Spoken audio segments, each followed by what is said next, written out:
ఈటలపై ఫ్లెక్సీల వివాదంలో బీజేపీ నేతలు సంయుక్త ప్రకటన చేశారు. 7 ఎమ్మెల్యేలు 3 ఎమ్మెల్సీలు ఈటలపై జరుగుతున్న ప్రచారాన్ని సంయుక్తంగా ఖండించారు. దీనికి సంబంధించి ఒక ప్రకటన విడుదల చేశారు. ఇది ఒక నాయకుడిపై వ్యక్తిగత దాడి మాత్రమే కాదన్నారు. తెలంగాణలో బీజేపీ ఎదుగుదలను చూసి ప్రత్యర్థి శక్తులు భయపడుతున్నాయనడానికి నిదర్శనమన్నారు. ఈటల రాజేందర్ దాదాపు 40 ఏళ్ల రాజకీయ అనుభవం కలిగిన నాయకుడని, ప్రజా జీవితంలో తనకంటూ ప్రత్యేక గుర్తింపు సంపాదించుకున్నారని చెప్పారు. అలాంటి వ్యక్తిని కించపరిచేందుకు ప్రయత్నించడం నీచ రాజకీయాలకు పరాకాష్ట అంటూ మండిపడ్డారు. దీని వెనుక ఎవరున్నారని తేల్చి కఠిన చర్యలు తీసుకోవాలని డిమాండ్ చేశారు. ఇవాళ ఉదయం ఈటల రాజేందర్ పై ఏర్పాటు చేసిన ఫ్లెక్సీలు కలకలం రేపాయి. బీజేపీలో బీసీలను ఎదగకుండా చేస్తున్నావంటూ కొందరు గుర్తు తెలియని వ్యక్తులు పలు చోట్ల బ్యానర్లు ఏర్పాటు చేశారు.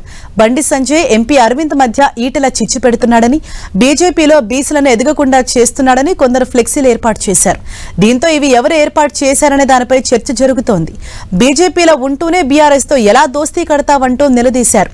పార్టీ కోసం పనిచేసేవారనే కాదని భజన బృందాలను ప్రోత్సహిస్తున్నారంటూ వివిధ రకాల విమర్శలతో ఫ్లెక్సీలు ఏర్పాటు చేశారు. ఇది పార్టీలోని ఈటల వ్యతిరేక వర్గం చేసిందని, బీజేపీలో చీలికలు మొదలయ్యాయంటూ ప్రచారం జరిగింది. ఇది పార్టీకి నష్టం చేస్తోందని భావించిన కాషాయ నేతలు కలిసికట్టుగా ఈటలకు మద్దతుగా ప్రకటన విడుదల చేశారు. ఇలాంటి కుట్రలు బీజేపీ ఐక్యతను దెబ్బతీయలేవన్నారు.